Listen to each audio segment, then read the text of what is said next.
What's your plan to turn the campaign around? You saw it today. How many people do you draw crowds like I drew today? You find me any more enthusiastic than today?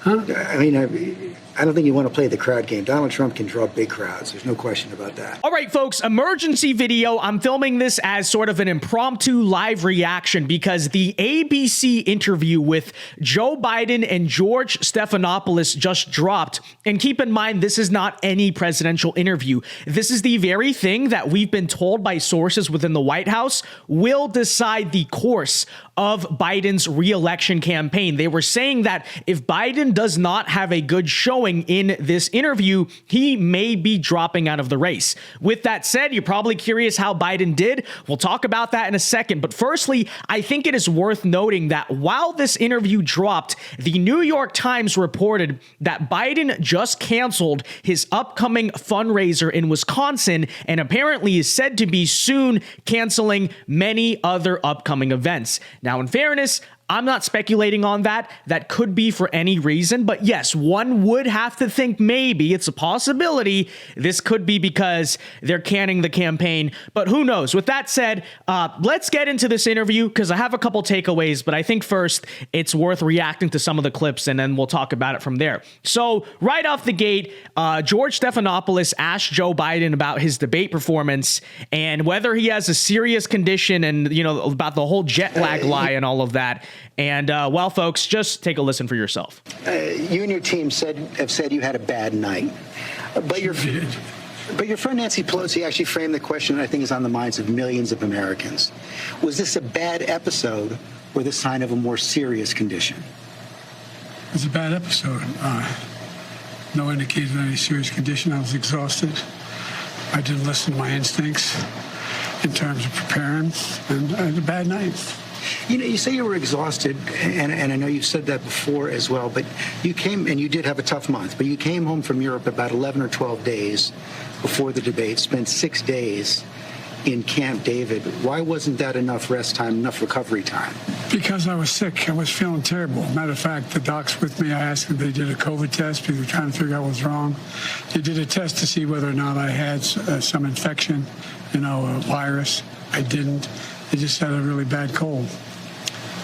And did you ever watch the debate afterwards? I don't think I did, no. Well, what I want to get at is what were you experiencing as you were going through the debate? Did you know how badly it was going? Yeah, look, the whole way I prepared, nobody's fault, mine. Nobody's fault but mine. I prepared what I usually would do, sitting down, as I did come back with foreign leaders or the National Security Council. Okay, so, folks, already it's just brutal. I mean, it's just brutal. You know, and don't get me wrong, is this as bad as the performance at the debate? Not really. However, okay, the accusation is Joe Biden's too old. He needs to show some youth. He needs to show some vibrance. And even throughout this interview, you see the look on his face. He continues to do that, like, you know, the face where he just, and then his voice is still not that great, you know, like he's intelligible, but he gotta like listen really closely. And then, you know, this whole lie about the jet lag, but then he has a cold. It's not even coherent whatsoever. Okay. And it's just a brutal mess, but let's keep listening. Explicit detail. And I realized about partway through that, you know, I get quoted, the New York Times had me down at 10 points before the debate, 9 now or whatever the hell it is. The fact of the matter is that what I looked at is that he also lied 28 times. I mean, the way the debate ran, not my fault, no one else's fault. No one else's fault. But it seemed like you were having trouble from the first question in. Right. Even before he spoke. Well, I just had a Seems like he's having trouble now. bad night. Yeah, so again, folks, just brutal. Now, ABC proceeds to ask Biden about his mental and cognitive health, and Biden responds that he apparently takes a cognitive test every day. Okay, ladies and gentlemen, does anybody believe that? Because arguably he's having a cognitive test right now and he's kind of failing. But okay, let's take a listen to that. I know you said you have an ongoing assessment. Have you had a full neurological and cognitive evaluation? I get a full neurological test every day with me. And I've had a full physical. I had, I've been at Walter Reed for my physicals. Yes. Joe Biden apparently gets a cognitive test every single day. All right. Now, nobody believes that's true because Biden seems like he would fail the cognitive test. But even if it is true, how would that even be possible? So you wake up every day. Like Joe Biden, apparently, according to him, we've never heard this before, but apparently now, he wakes up every morning and takes an IQ test or something? That does not even make any sense. And notice here, too, I'll point this out. ABC largely gave him a softball interview. And you may say, wait, but they're asking him hard questions. How could you say it's a softball? Well, they have to ask those questions because that's what everyone is asking right now. But notice how he's never pressured on these things. He's never, George never follows up and is like, wait, you take a cognitive test every day? What do you mean by that? What does that look like? Because he's just making stuff up. And again, even despite the fact, though, that George is covering for his lies, giving him a total softball, Joe Biden still is failing the test because he still looks terrible throughout this interview. Okay, so in reality, ABC's trying to sweep it up for Biden. George clearly has a relationship that goes back to the Obama years, and he's trying to make Biden look good, and even that is failing, okay? So next, George asks Biden if he would undergo an independent medical evaluation on his health, right? Because he says, look, I know your doctors say you're good, but would you be willing to have a third party look at your cognitive state and release those results to the American people? And unsurprisingly, and pretty tellingly, Joe Biden refuses. Take a listen. Would you be willing to undergo an independent medical evaluation that included neurological and cognitive tests and release the results to the American people? Look, I have a cognitive test every single day. Every day I have that test. Everything I do. Not only am I campaigning, but I'm running the world. And that's not how it sounds like hyperbole. But we are the essential nation in the world. Madeleine Albright was right. And every single day, for example, today, before I come out here, I'm on the phone with the Prime Minister of, anyway, I shouldn't get into detail, but with Netanyahu. I'm on the phone with the new Prime Minister of England. I'm working on what we're doing with regard to, in Europe, with regard to expansion of NATO and whether it's going to stick. I'm taking on Putin. Every day. There's no day I go through that are not those decisions I have to make. Would you be willing to undergo? So, as you can see, Joe Biden refuses to take the independent test and then, deflects it to be about dealing with world leaders, which I think kind of vindicates the point. It's like, yeah, we know you deal with world leaders. You're the president of the United States. We're questioning your ability to deal with those leaders, right? Come on now. Now, that's the mental or the optics, I guess, performance of Biden in this interview. Let's also talk, though, a bit about the substance, because, as much as they said Donald Trump lied 1,000,000 times, everything he said during the debate was a lie. You will see here, Joe Biden made some pretty egregious lies throughout this entire interview. In fact, you could probably count one about virtually every single question. At one point, he said the reason he did badly in the debate was because Trump was yelling and speaking over him the entire time, which is an excuse, sure, but it's actually not true. Because we all watched the debate, and one of the great things about the CNN debate actually was the fact that they had a split screen up, and going back and watching it, you do have the section about the golf. Yeah, that's true. Maybe a couple other parts. But Biden says he was thrown off early because Trump wouldn't stop talking over him. Do you see that? Again, there's a split screen. So you don't have to lie about this. We don't have to have a debate. There's literally a split screen there. Did you see Donald Trump doing that, especially early in the debate when Biden claims he was thrown off? So that's a lie, obviously. Now here is Biden claiming that he put NATO together and shut down Putin. Okay, in fairness, maybe the first one is just a gaffe because Joe Biden is not the founder of NATO, obviously. But all right, let's take a listen here. George, I'm the guy that put NATO together, the future. He put NATO together. Okay. I mean, he's old enough to do so. I'm just pretty sure he wasn't the one in the late 1940s that actually put this together. But okay. No one thought I could expand it. I'm the guy that shut Putin down. No one thought could happen. I'm the guy that put together the South. You shut Putin down. Really? Because last I checked, Vladimir Putin invaded Ukraine under your presidency, and the war has not stopped under your watch.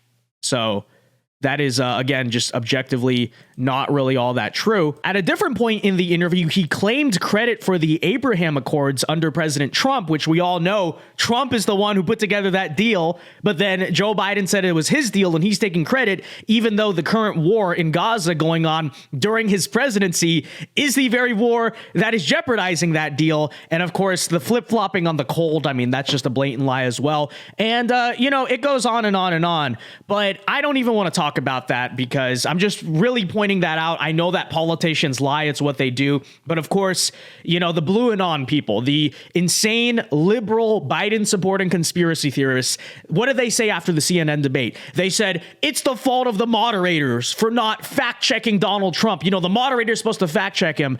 Did you ever see at one point, those of you who watched the full interview, did you ever see George Stephanopolous really push back on Biden at all over any of these outrageous claims? Okay, he just didn't. It's a softball interview. And again, you guys told me, I'm not saying this, I'm saying you guys told me just a week ago that the job of a debate moderator and an interviewer, presumably, is to fact check the person speaking in real time. This whole interview is full of lies. Do you get a single fact check? No. But of course, we know how it goes. But everything Biden apparently says is the truth. Even in regards to the cold, even though he flip-flopped the cold and then jet lag and then exhaustion, and then he said it was because Trump was talking over him, but whatever. Let's get into the parts where George Stephanopolous starts to roast Biden for being delusional about the 2024 election and basically, I think in many ways trying to press Biden to drop out, but of course, at the current moment, that has not happened. But take a listen. Successful president. No one thought I could get done what we got done. But are you being honest with yourself as well about your ability to defeat Donald Trump right now? Yes. Yes, yes, yes. You say that, and let me challenge you. Sure. Because you were close, but behind going into the debate. You're further behind now by any measure. It's been a two-man race for several months. Inflation has come down. In those last few months, he's become a convicted. By the way, just look at, body language in this, okay? Like, Biden does not help himself by making these faces. He looks lost and confused all the time. And maybe it's because he actually is, but I would argue even when he isn't, and he's a little bit present for his standards, the body language, man, stop making these faces. They're not good for you. Felon, yet you're still falling further behind. You guys keep saying that. George, you know polling better than anybody. Do you think polling data is accurate as it used to be? I don't think so, but I think when you look at all of the polling data right now, it shows that he's certainly ahead in the popular vote, probably even more ahead in the battleground states. And one of the other key factors there is it shows that in many of the battleground states, the Democrats who are running for Senate and the House are doing better than you are. Well, that's not unusual in some states. I carried an awful lot of Democrats last time I ran in 2020. Look, I remember them telling me the same thing in 2020. I can't win. The polls show I can't win. Remember 2020, the red wave was coming. Before the vote, I said that's not going to happen. Wait, what? Hold on. What did he say? I can't win. Remember 2020, the red wave was coming. Okay, so he's talking about the 2022 midterms. He says 2024. He corrects himself to 2020, and just like, whatever. So, it's pretty common from Joe Biden. But look, if Joe wants to stay in the race, which at the current moment, as we know, is still happening. Again, I did give you that New York Times news, so that's interesting. But at the current moment, then I'm all here for that. Go ahead. Keep believing that, Joe, firmly in your heart. I really do hope you truly believe that. Because we all know these folks are in for a rude awakening. Now, here's another moment. George comes to him about the polls and is like, look, the polls, you're losing really badly right now. Biden says that all the pollsters he has talked to claimed that the race is a toss-up, okay? Which is an ironic claim. So he's saying you have your polls, but my polls, the polls I'm looking at, it's a pretty close race. We just did a video on this on, I believe, Wednesday. A Democrat internal poll. Go look at our video on this. A Democrat internal poll that leaked this week was so bad for Joe Biden, it had him losing in New Mexico. Okay? Losing in New Mexico, losing in Virginia, many of the battleground states, he was losing by 10 points. Okay? So this is what internal Democrat polls are saying. So, you know, frankly, I would mark this down as another lie from Joe Biden if we want to play this game with the blue and on people about lying, because that is not simply possible. The pollsters you've talked to, Democrat internal polls show you losing even worse than the mainstream polls. But okay, let's take a listen. This is Joe Biden. But look, Do you really believe you're not behind right now? I think it's all the pollsters I talk to tell me it's a toss-up. It's a toss-up. And when I'm behind, there's only one poll I'm really far behind, CBS poll and NBC, and New York Times. So he doesn't even remember what poll it is. But Joe, I'm going to remind you of something. Besides the gaffe, I mean, putting that aside, Democrat internal polls. How about that? You forgot that one, because that one has you losing really, really freaking badly. Again, it has Colorado as a swing state. I think Trump is winning or close to winning in Maine. He's winning New Hampshire in that poll, and he's winning New Mexico and Virginia. That's an electoral landslide by modern standards. Okay, that's your party's internal polling. It's not true. Times and NBC both have you about 6 points but behind it's a the toss-up. popular vote. But That's people are exactly telling him it's a right. toss-up. Okay. New York Times had me behind before anything having to do with this race. Had me behind 10 points. 10 points had me behind. Nothing's changed substantially in the New York Times poll. I don't think that's true either.